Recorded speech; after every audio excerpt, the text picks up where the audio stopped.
Ontario's net debt for 2017-18 is expected to reach more than $325 billion, or $23,000 for every single man, woman, and child in the province. That's a heavy load, and it could get heavier if interest rates start to rise above their current historical low levels.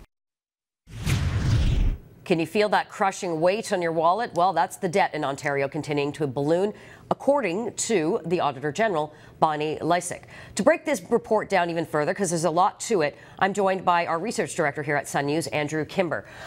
This is one of those sorts of situations where I think it's incumbent upon us to break it down, to help Ontarians, to help Canadians understand exactly how this is going to impact them. Let's start with the first one. Let's start with what she just talked about, specifically on the debt. And we are now hitting nearly $325 billion.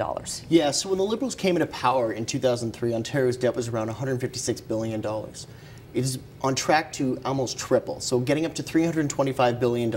What does that mean? So that means all of everything that we spend money on will be diverted away from healthcare and education and go towards servicing our debt. Right now, debt servicing is the third largest expenditure in government. We're spending $11 billion per year just servicing our debt. As our debt continues to increase, we're going to be spending more. If interest rates go up, as Dwight Duncan said, the former Minister of Finance, it's a ticking time bomb. Okay. What I found interesting about what Lysyk did is she says right there, $23,000 for every Ontarian. Our friends at the Canadian Taxpayers Federation have been talking about this. They have their debt clock. They go all around the province with it. They've talked about this, what our individual load is. That's the number I think that will hit home with people, Andrew, because for some people that's their annual income. For some people that's what, that's a relatable number. Absolutely. In a sense. Every baby born in Ontario today is born with $23,000 in debt. It's a really scary and climbing. thing. Exactly. Okay, let's move on to another aspect of this, most notably what is going to be the direct impact on our pocketbook immediately. They've got increases in hydro rates going up again, but let's talk about these so-called smart meters, because remember, there's a lot of Canadians are watching us and they may not know what this smart meter program is, so let's break that down. So the smart meters were brought in essentially to monitor when people are using their energy. So what the goal was to reduce consumption at peak hours when energy is the most expensive.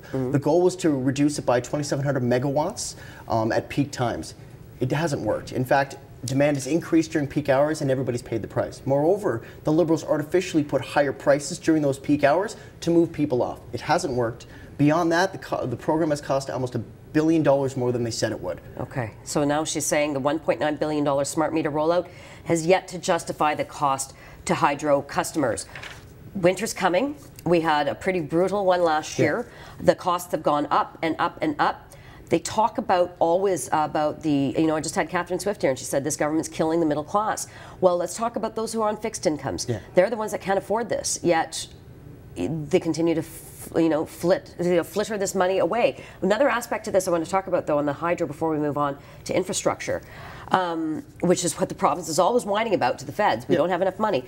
This notion that we as Ontarians are paying $50 billion, with a B, $50 billion more in energy costs because we're not paying market rate. Explain that to me. Exactly. So what we're doing is we are paying other jurisdictions to take our energy. Okay. Because of all these green energy subsidies, these green energy producers are being paid a fixed amount for all the energy produced, even if we don't need it. So all that energy that gets created that we don't need gets exported to places like Michigan and Quebec and other jurisdictions. We're actually paying them to take our energy, and that energy is more expensive than it should be to begin with. Okay, so we're not paying market rate, we're paying a premium rate, and then selling it at the market rate, or even lower. We're selling it even lower for them to take our energy. Okay, these people are unbelievable. All right, we got two other aspects I want to sort of break down here, so we can pull up the next two boards we've got, specifically on the public-private partnerships, which I will admit I've been a fan of. I think they can work. But not when you're a Liberal government of Ontario, Andrew Kimber. Apparently not. No. So the Auditor General found that we spent $8 billion more than we should have on these public-private partnership projects. Okay. She gave a couple of examples that I thought were actually very interesting.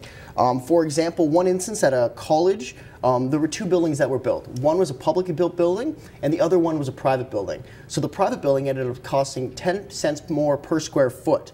There was another case where the province had to pay an extra $2.3 million for a hospital because they didn't have in the agreement the transfer risk of design changes to the company. So the problem is the government has made have made mistakes when signing these contracts and the costs have gone up. It's not that public-private partnerships don't work, it's that the Liberals can't make them work. Okay, bottom line in the last 20 seconds that we have left for the average Ontarian Canadian that is transferring their wealth from the West to Ontario to pay for this Liberal nonsense, it just simply means we pay more. Absolutely. We've seen it time and time again. Every Auditor General's report, we see wasted spending. We've seen eHealth, we've seen Orange, we've seen the gas plants, we've seen Mars, and it continues to go. Okay, Andrew Kimber is our research director here at Sun News. Big thank you to him for joining us and breaking that down.